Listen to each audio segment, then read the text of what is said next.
कि आसमान में पूरा चांद उगा है, लेकिन वो चांद अभी हमारी भाभी माँ की सूरत के आगे फीका पड़ गया है।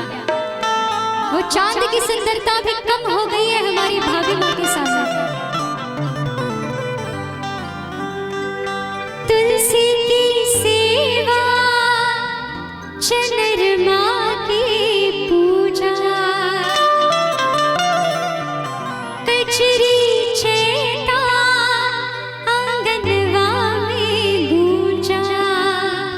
और आज अब हमें मालूम पड़ा है कि बहुत सारे नियम, बहुत सारे रीति रिवाज होते हैं और हर त्योहार की रौनक खिल जाती है जब घर में भाभी माँ आ जाती है ना। चाहे वो होली रहे, चाहे दिवाली रहे, चाहे वो कोई भी त्योहार है। कि अब हमने जाना कि भगवान सिवा भी, अब हमने जाना कि भगवान सिवा भी। और एक बार मीठी मीठी ताली दे दीजिए आप लोग।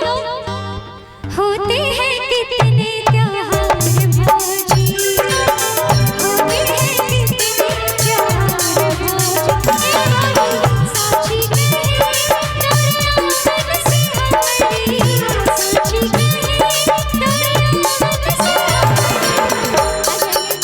परिवार वाले ही हैं, कहना है साची कहे दरिया मन से हमारी, अंगना में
कि भगवान सिवा भी होते हैं कितने त्योहार भौजी, होते हैं कितने त्योहार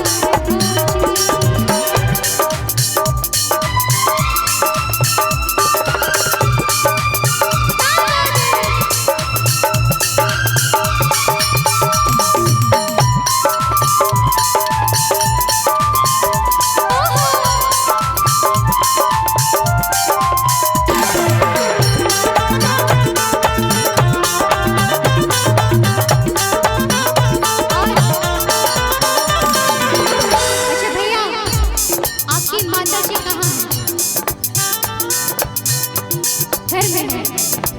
अच्छा, हमारी भाभी माँ की सासू माँ कहाँ है? घर में है, यहाँ नहीं आ सकती है। अच्छा, वो वहाँ है। तो एक सासू माँ का क्या भाव रहता है अपनी बहुरानी के लिए, हम यही से गा देते हैं। भाव वो समझ जाएंगे, कहेंगे क्या चाहिए से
सर से आशीर्वाद आ गया है।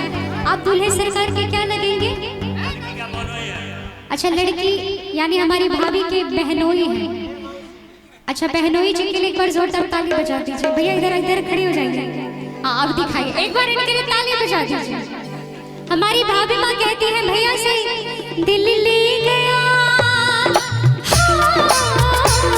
दिल ले गया परदेसी कोई रोतेरा, दिल ले गया परदेसी कोई रोतेरा, क्या होगा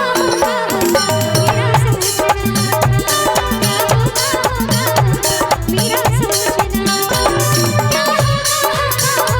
मेरा सोचना, क्या होगा मेरा सोचना, क्या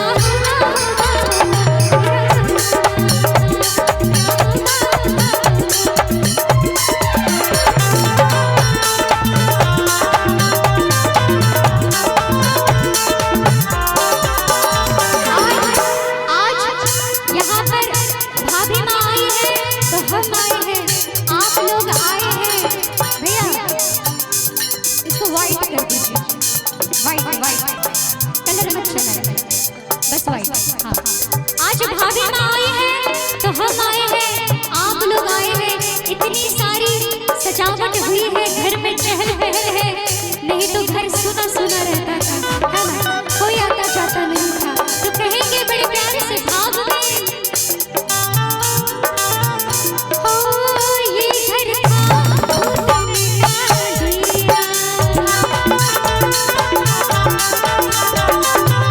जब से भैया तुम्हारा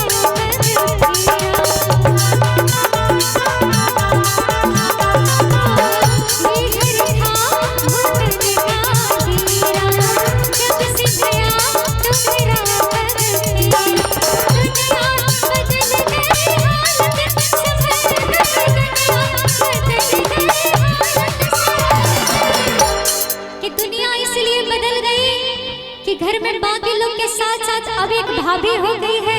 कुछ भी हो तो भाभी को कह सकते हैं, भाभी ये चाहिए, भाभी ये काम है, भाभी वो काम है ना? कि दुनिया बदल गई, हालत संभल गई। और जिस घर में ऐसे भी हमारे हिंदुस्तानी सभ्यता संस्कृति में बेटी को, बहू को घर में लक्ष्मी का स्वरूप माना जाता है। और जिस घर में लक्ष्मी आ जाए उस घर में ना अन्न की कभी कमी होती है, ना धन की कभी कमी होती है, बस बरकत ही बरकत होता रहता है ना? तो मैं कहूंगी कि अन्न धन के लागे भंडार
सब कुछ मिल गया है, बस एक चीज आपसे चाहिए। अरे दीदी भतीजा फुलवा सनी खाने दे, भतीजा फुलवा सनी